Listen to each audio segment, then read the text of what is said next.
RDMS. Also, Reynoso, that's a sick name, man. Bro, I appreciate that. Went from watching in the stands and watching guys like you and the guys that were like from a generation before me.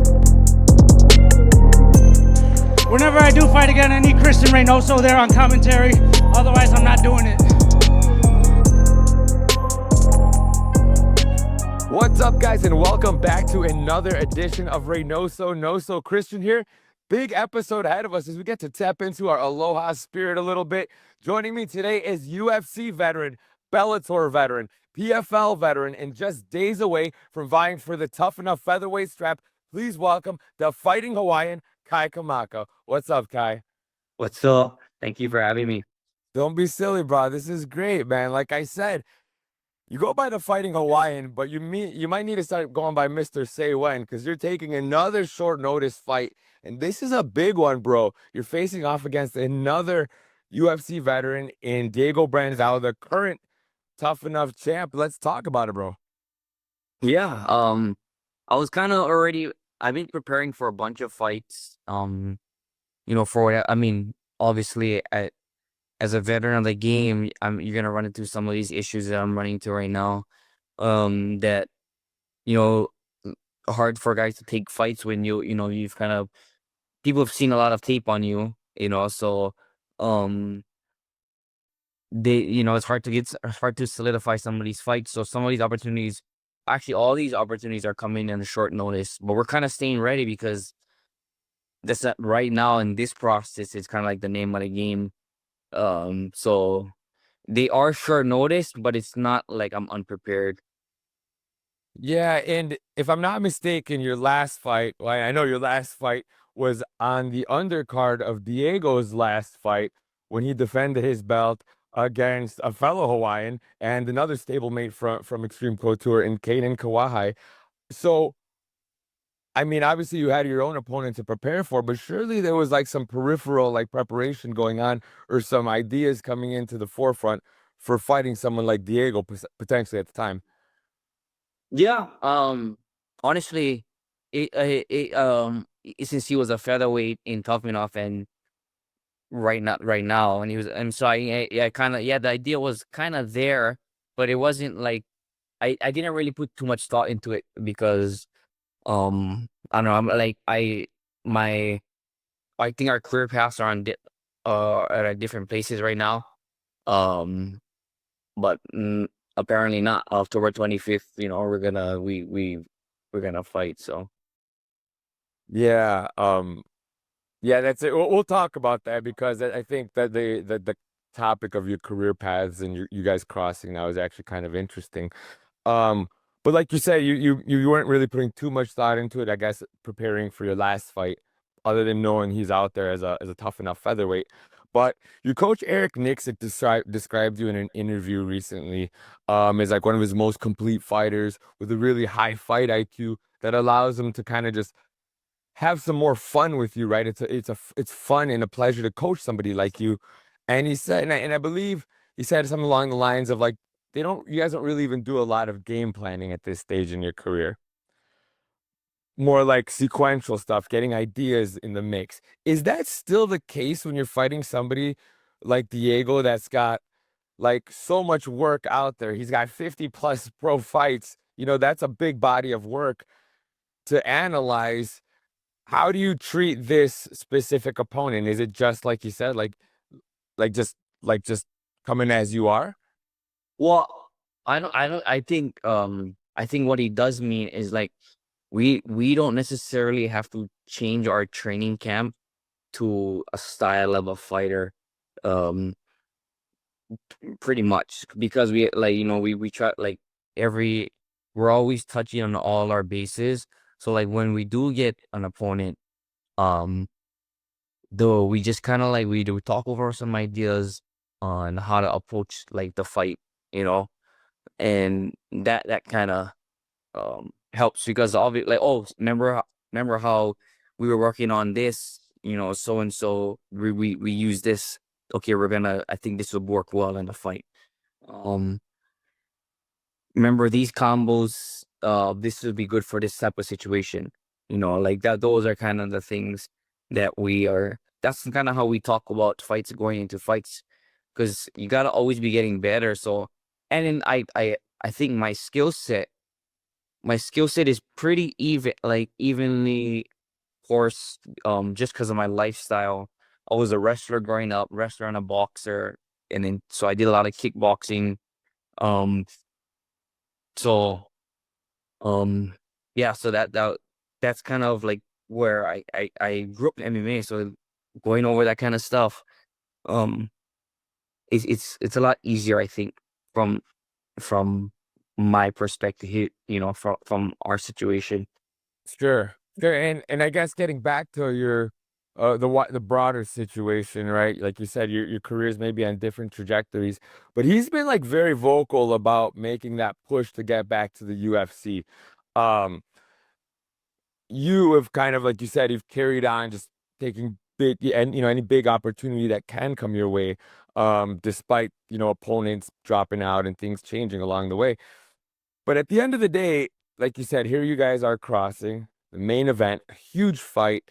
I saw Jeff Meyer made a post about it saying it's potentially one of the biggest cards in Tuff-n-Uff history, which I think is saying a lot because Tuff-n-Uff is legendary, right? Um, and you guys are not just fighting for the belt. It feels like you guys are both fighting to prove who still belongs at the world stage. Is Mhm. that is that a perspective you share right now? Yeah, I mean, I think right now, I think it definitely helps, my case. It definitely helps strengthen his case on different, and at total different parts of the spectrum. He's 38.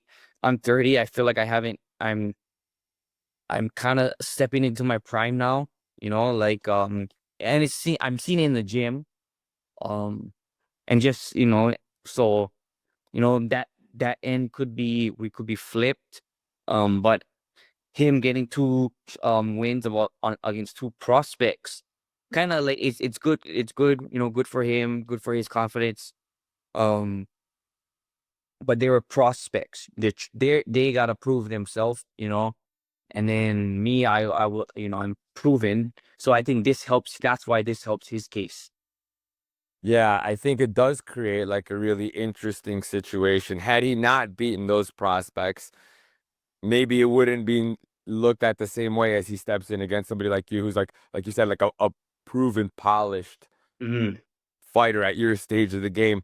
Um, let's have some fun with it. So we talked a little bit about your training at Xtreme Couture. I mentioned, of course, that's another legendary spot, but another very popular gym, or gym that's getting a lot of attention right now with good reason right now, is where I believe you get your training in, and that's at Hybrid alongside Renato Canuto, Raquel Canuto. Um, you're a family man. Much like myself, before we jumped on, I heard you yelling at your kids to keep it down. I had to yell at my kids to keep it down. The Canutos are a family. Let's talk about what it's like for you right now to not just be able to go somewhere like Hybrid to get some of the highest level training with people that are also, their career is surging as well. I believe your daughter, your kids training at Hybrid as well. Yeah, yeah. So actually, it's more than like, oh, they're a family, and we go there. Me and Raquel, like, we grew up together, so like we are a family. So that's what it's really. I'm at a good, blessed advantage to be in that situation to where Renato's her husband. So it's good. Me and Renato work really well together. Um, yeah, it's great that I'm very fortunate to be in it. That's an incredible. I mean, what a way life works sometimes, huh? Like, obviously, you guys both had big dreams, right? But who'd have thought that life would bring you guys both to Vegas, throughout your own courses? And like I said, she's doing such big things at UFC BJJ, as is Renato. I know Renato's doing MMA as well. You're surging as well. It's just really interesting how that can happen sometimes. Do you mind touching on that a little bit? So, who made their way to Vegas first? Oh, Raquel's in Vegas, and then how we started talking again. It's like came from my UFC debut, which I wasn't in the UFC yet, but I was starting to train at Venom with them, and then I got the call like in a week of going like of being in Vegas, and then training again, and it snowballed effect to where I ended up moving my family out to Vegas, so it just worked out perfect. It's home. It's my home away from Xtreme, and it's for me it's a great situation to be in. Yeah, that's you touched on your UFC debut and that transitionary period. Um, I've been a fan of yours for a long time, and like one of well, I mentioned obviously we linked up. I shot you a message, like I hit up a lot of people that I admire and I want to chat to. And I name dropped your manager, my old manager, Brian Butler, and luckily he vouched for me because he's a good guy. Not a lot of There's a lot of snakes in the grass in that business of fighter management, but that is not one of them. Brian Butler, definitely one of the good ones. So he puts in the good word for me, but I've been keeping my eye on you because he's been pushing your name for so long with good reason. And I remember after your UFC debut, you're at the presser and you were talking about um, growing up in Hawaii in like the Super Brawl eras and running around the Blaisdell. And if I'm not mistaken, Sean Shelby would be there. Um, he wasn't in his role just yet, but you were already kind of trying to make your way and get noticed back in those days. Is that right? No, actually, they were already I was already around Sean. Okay, okay. Yeah, I was already around Sean at that time. So, um, and yeah, he wasn't a matchmaker or anything. So that, um, just the way life worked out too. Um, he was still working the MMA space, but he wasn't to that capacity. And then, so yeah, I mean, I've been around MMA. That's I think that's one of the advantages I have. Like going back to like my me with Coach Eric. So he's not. I'm not like a fighter to where like I learned MMA. I kind of grew up with the sport, so it's like I literally grew up with the sport, and so I've kind of seen what you have to have, skill set wise, and where you got to be um sufficient, and also which is I've been around a long time, all my life around MMA, so I think that's just a big advantage to even be in my situation right now. What do you think, given that and I would agree, like it's obvious, I think to anybody that's not really like a casual that a lot of the best MMA fighters in the world find their stride in their 30s nowadays, right? Like they make a name for themselves and you're right there, right? But you're one of these fighters that's gotten to kind of make that cycle outside of the UFC. You went to Bellator, you went to PFL, you've been fighting on all of the other big stages, and it reminds me of there's a lot of fighters that have done that, right? That left the UFC and they stay on the big stage, and some of them circle back. It reminds me of like Robbie Lawler. Like if you think back, Robbie Lawler did that, right? Like Mhm. he he may have even had a Super Brawl fight in between his Yeah, he had a few. Bro, okay, yeah, I didn't make that connection so right now.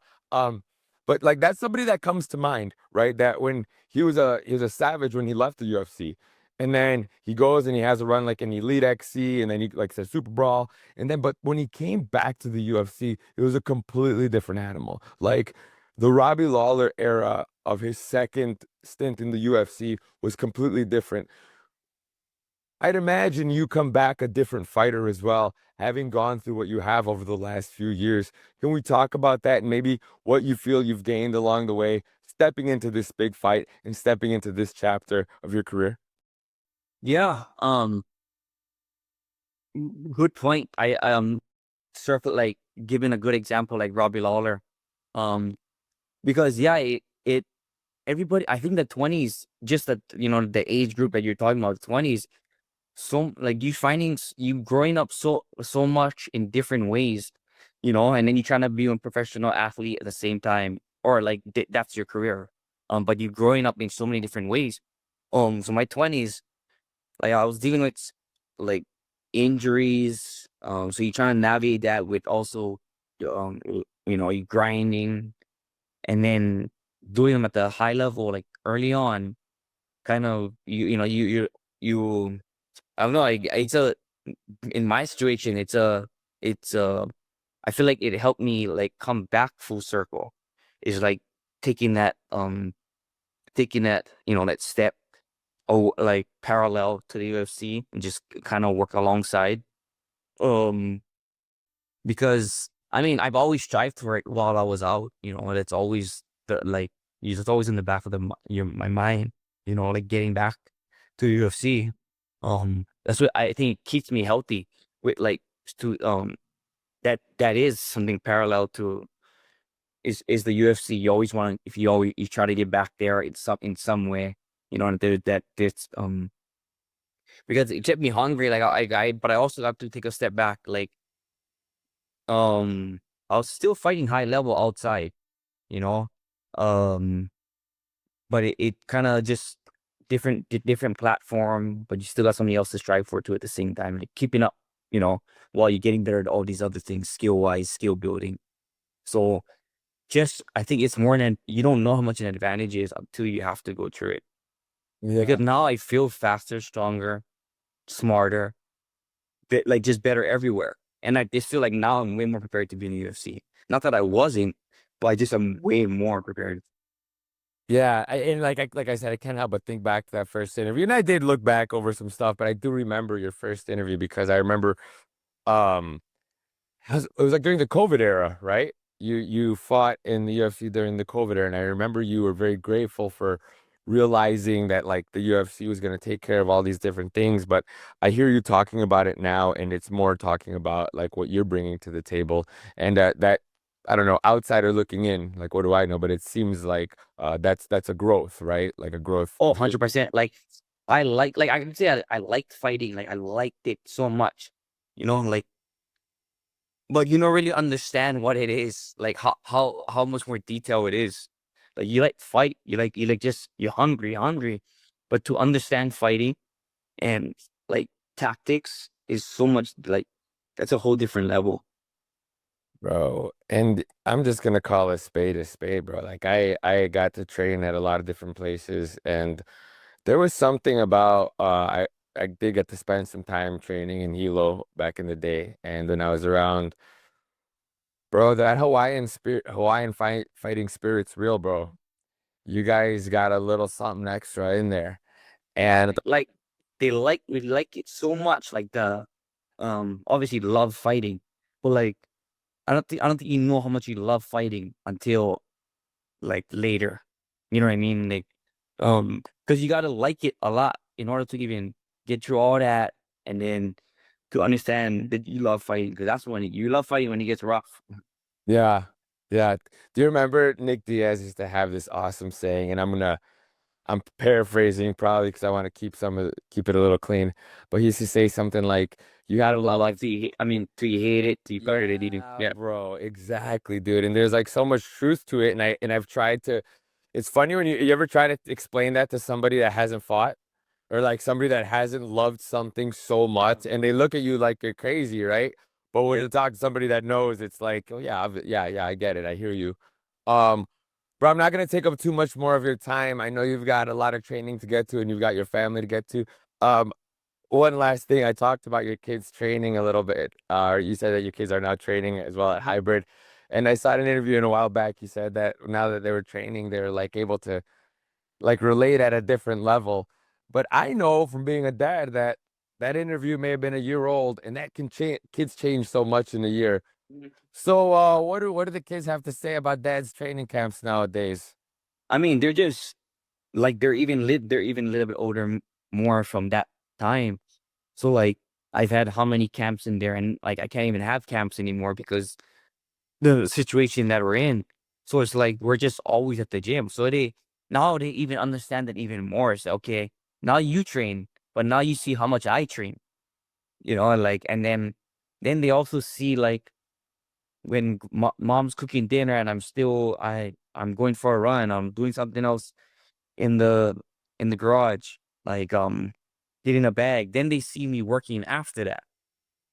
So I think that's the value that we're putting in to it. My wife always tells me, especially when we end up in certain situations or like going through this career and there's rough times.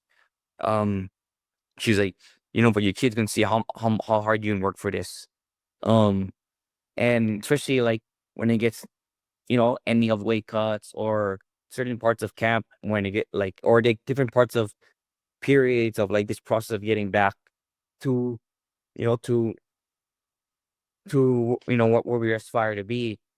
They're gonna see how hard it is to win, too hard it is to even achieve something. Bro, and isn't that wild? Because like a couple nights ago, I was like sitting down here, I'm editing these things, you know, and I'm like, it's a different goal, but you know, we all have whatever we strive for, right? And one of my kids came down, it was like 2 in the morning. He saw the light was on, and he goes, "You work so hard," and he grabbed his stuff and he went back to bed. And it made me think, it's like for you, the goal maybe is the UFC, right? Or whatever, the highest pinnacle of the sport. And for me, my goal may be to commentate the UFC one day, right? But in that moment, and I think it's the same thing you're saying, it's like in that moment, I realized, like, if nothing else, they're seeing how hard we work in pursuit of a dream. And then it makes you wonder, is like, so what is the real goal? Is the goal to make it to the pinnacle of our dreams? Or is the goal to be the best parents, set the best example possible? And then we're doing that simultaneously. So it's just, I don't know. It's I didn't mean to talk about myself, but it's just funny you should mention that, because I just had a couple nights ago, real similar realization. And it's a beautiful thing, I think, right? It's a blessed position to be in. Yeah, because I mean now, I mean obviously they understand, like when they watch fights, they're like, "Oh, why you never do this? Why you never do this?" Or but even now they understand like, okay, when it's Sunday and I'm still running, why, um, but they also see what am I watching at night, you know, like so how much I actually understand what I'm doing, and then the time I'm actually doing it, you know, on the mats.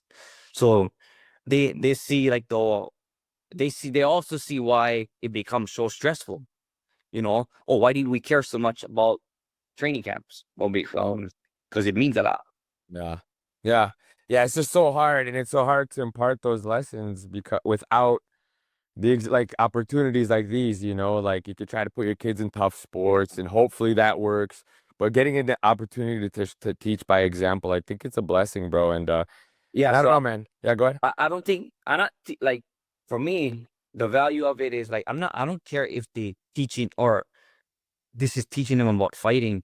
Like I just like them see like if they care for something, how much it takes to even to you know to do it. Because you can do this, you can if you like be the best at anything, you're gonna have to care so much about it. Yeah, yeah, and that's like, it's one of those things that you can just say and say, like most things you can you.